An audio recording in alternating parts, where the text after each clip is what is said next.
and welcome back to day 2 of Taking Turns. So I have some posters here I'm going to share with you, and then we're also going to discuss some examples and some examples of self-talk that we can do to help us work through sharing and taking turns with people. Because sometimes it's difficult, and I understand that. So here's my first poster. It says, "At school, I take turns with my friends. Taking turns means everyone gets a chance. It can be hard to wait for my turn, but I can do it. My friends like it when I take turns with them." So here in this picture, the boy and girl are sharing the iPad. I understand, iPads are really fun, and the games on them are really fun. And we don't always like to share, or maybe you don't feel like you got a fair amount of time, but everyone needs to have a turn, right, to make it fair. Because how would you feel if you were the one who didn't get a turn on something? That wouldn't be a very good feeling, would it? So, at school, we have to take turns. I get a turn, and then my friends get a turn. In my room, we practice this all the time, especially on Fun Friday when you guys use the iPad. I only have one iPad in my room, right? We have to take turns. And we've talked about some ways that maybe we can make it fair. So in my room, we set a timer. Can we always set a timer every time we need to take turns? No, but that's just one option to make it more fair.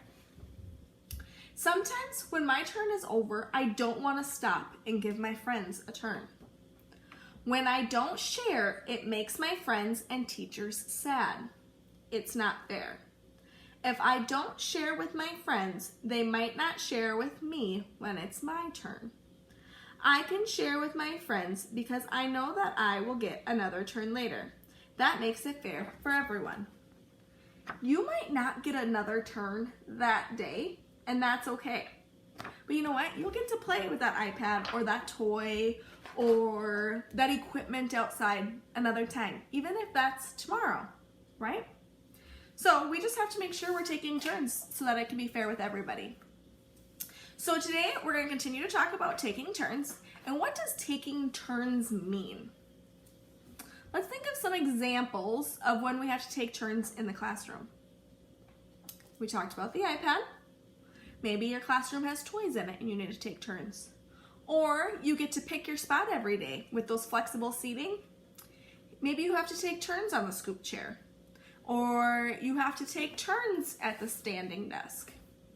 Can you think of any other times you have to take turns at school? Maybe the swings outside, because there's not enough swings for everybody outside. Or you have to take turns going down the slide, right? You have to wait. And you know what? Other kids have to wait too. So we have to make sure it's fair and that maybe we're not hogging it, right? So can you think of a time when someone would not give you a turn? What happened? How did you feel? Did you feel sad or mad? Frustrated? Angry?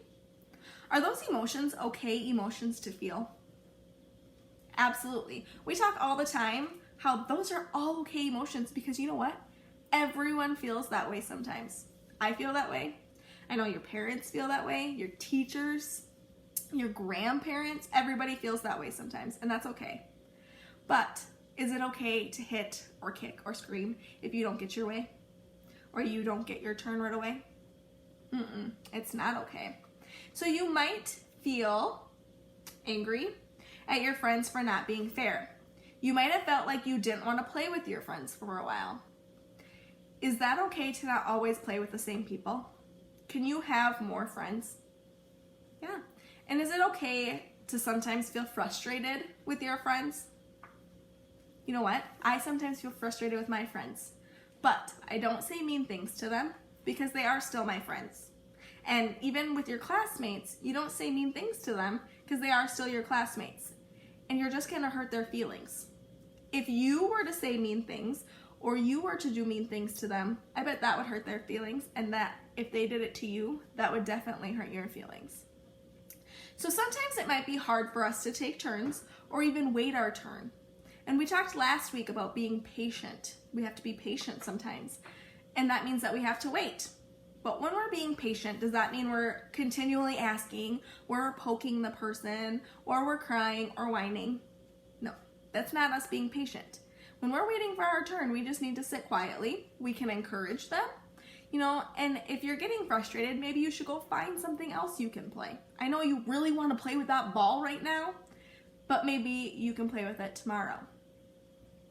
So how does it feel when you have to wait for your turn? Or give someone else a turn when you're enjoying yours? We don't always enjoy stopping what we're doing, right? You might feel mad or frustrated when you have to wait.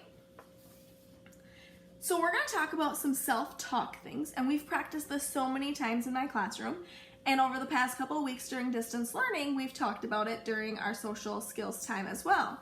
And self-talk is just things that you're saying in your mind, or you can even say it quietly to yourself to encourage yourself. So some things we can say are, taking turns is hard, but it's important to be fair. Or if I don't give others a turn, then I won't get a turn. My friends won't want to play with me if I can't be fair and take turns. It's hard to wait, but I can do it.